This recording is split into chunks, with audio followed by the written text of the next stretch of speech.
A warm welcome to the newsroom. I am Fidelia Aguncha. Many residents are feared trapped after a building collapsed in the Ebutemeta area of Lagos State on Friday. It was gathered that the building is situated opposite the health center Ebutemeta along the Cemetery Street. Spokesperson for the Lagos State Emergency Management Agency, Nosa Okumbo, confirmed the incident. He, however, did not disclose if any casualty has been recorded, but noted that a rescue operation is currently ongoing. President Muhammadu Buhari has returned from his one-day trip to Bamako, Mali. The Nigerian leader visited the West African country on Thursday, where he met with other African leaders, including Issoufou Mahamadou of Niger Republic, Nana Akufo-Addo of Ghana, and Macky Sall of Senegal, in a bid to find a lasting solution to the crisis rocking the country. Buhari's visit follows Tuesday's briefing by the ECOWAS Special Envoy to the country, who is former President Goodluck Jonathan. An uprising against President Ibrahim Keita, headed by a resistant group known as the M5, has led to mass protests and killings in the country in the past weeks. The presidency has denied reports that it has dissolved the Interim Management Committee of the Niger Delta Development Commission, NDDC. There has been recent calls by the National Assembly for the dissolution of the committee and the return of the NDDC to the presidency for direct supervision, but reacting to reports in some sections of the media that the IMC has been dissolved due to the calls by the legislature, the President's Special Advisor on Media and Publicity, Femi Adesina, said there was nothing as such. The President had in October 2019 set up a three-man committee to create the enabling environment for the forensic audit that covers 18 years of NDDC operations between 2001 and 2019. The call for the removal of service chiefs by the Nigerian Senate has been gaining traction among experts in the security sector. Security expert Roy Ohidebe, while speaking to TV360 Nigeria, says there are other alternative solutions rather than complete removal of the service chiefs.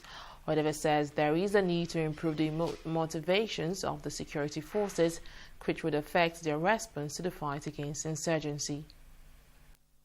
What we need at this moment cannot be one action to be taken, which is removal of the service chief. What we need at this moment are blanket actions that should regain motivation for the troops, that will provide accessibility of intelligence and sharing of intelligence within the troops and knock out opportunities for more. Now, when you bring in intelligence and you bring in technology, that will also help you to wipe out more and encrypt your intelligence sharing. Now, the purpose of removing the service chief is to give opportunity. So I agree that they are long overdue, long spent their approved tenure. So removing them will also allow others to exercise pent-up opportunities and strategies. And one of the purposes of removing the services is to help the military to increase morale. Because as I speak to you now, every soldier is just ready to drop their resignation. Meanwhile, public policy analyst Tonye Iso-Kariari has charged the National Directorate of Employment to take up the full responsibility in the execution of the 774,000 jobs under the supervision of the Ministry of Employment and Labour. The analyst made this known while reacting to the controversy between the Labour Ministry and members of the National Assembly on the job recruitment across local government areas in the country. Iso-Kariari said the NDE ought to take its chairmanship as it is allowed for it under the provision of the Nigerian law. The National Assembly shouldn't be giving directive to anybody. The National Assembly, their role is to come and find out if everything is done as they said it to be done, right? Their role is not to be giving orders. But I'm saying that from a layman's, from an outside view, I'm saying that the NDE should be the one piloting it. As it is today, I cannot see the NDE's face anywhere. So in the day-to-day process and the day-to-day running of that project, I believe that the NDE should take chairman's seat on how that thing is being run. That's all I'm saying. The National Assembly, of course, they have issues. We all watched and saw the issues they had Absolutely. with the Honorable Minister for State. So there will definitely be, egos flying here and there. But at the end of the day, we must realize that governance is not for the selected elected members of National Assembly or for the Honorable Minister. It's for Nigerians. And we must we must remove any challenge or ambiguity or anything that can distort what that program whatever was set up personal for. disagreements they may have. Yeah, whatever the personal agreements, you shouldn't come in between what should happen and how we need Nigerians to be employed to carry out various assignments, to be gainfully employed. Let's take a break here to bring you more stories. Stay with us.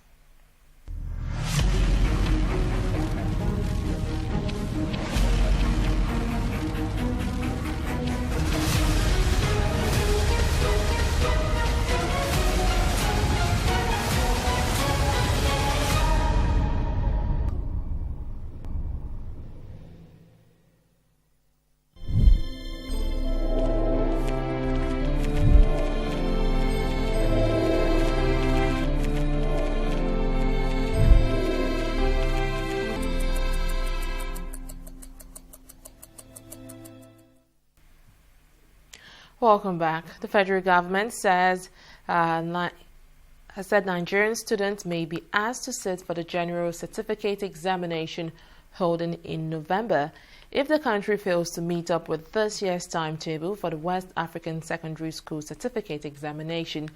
Minister of State for Education Emeka Nwajuba made this known at the bi-weekly Presidential Task Force on COVID-19 briefing on Thursday.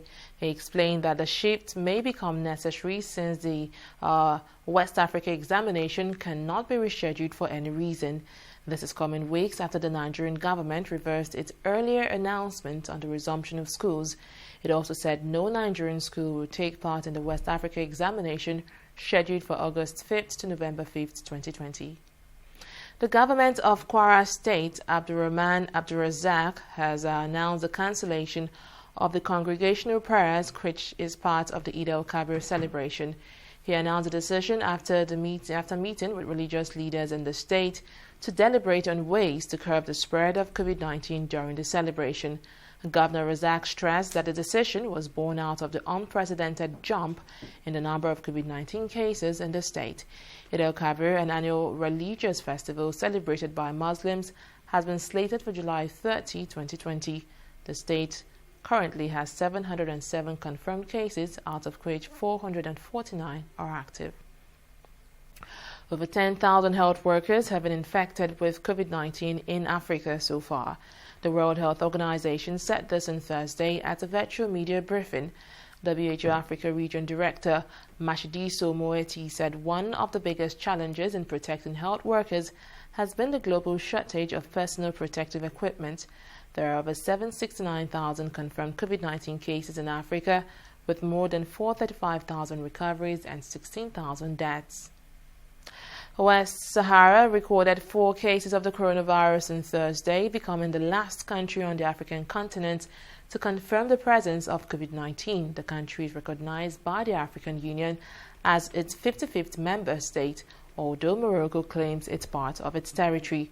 There are now more than 750,000 cases of COVID-19 in Africa, with over 16,000 deaths recorded. All African nations have reported cases, and the WHO warns that the numbers are rising in most countries. The COVID-19 death toll in India now stands at 30,601 fatalities and nearly 50,000 new cases, surpassing that of France on Friday. According to an AFP tally, India's death toll is the 6th biggest behind the US, Brazil, Britain, Mexico, and Italy. It also has the 3rd highest caseload, with almost 1.3 million infections. In the past 24 hours, the country recorded 740 new deaths from the virus and 49,310 fresh infections.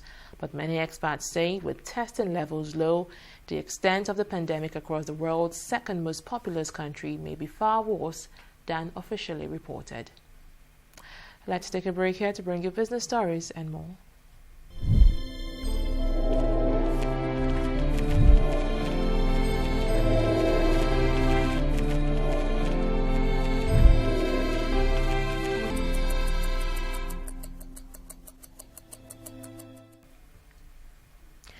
Let's now talk business. The Corporate Affairs Commission has barred customers from physically visiting its office premises in Abuja and Lagos to carry out official transactions.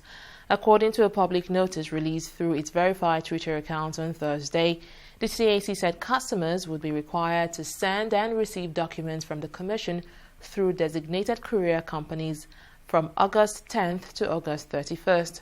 The Commission said this would help it control the number of persons in its offices while ensuring a convenient process for the accessibility of its services. This development is in line with the current realities of the COVID-19 pandemic.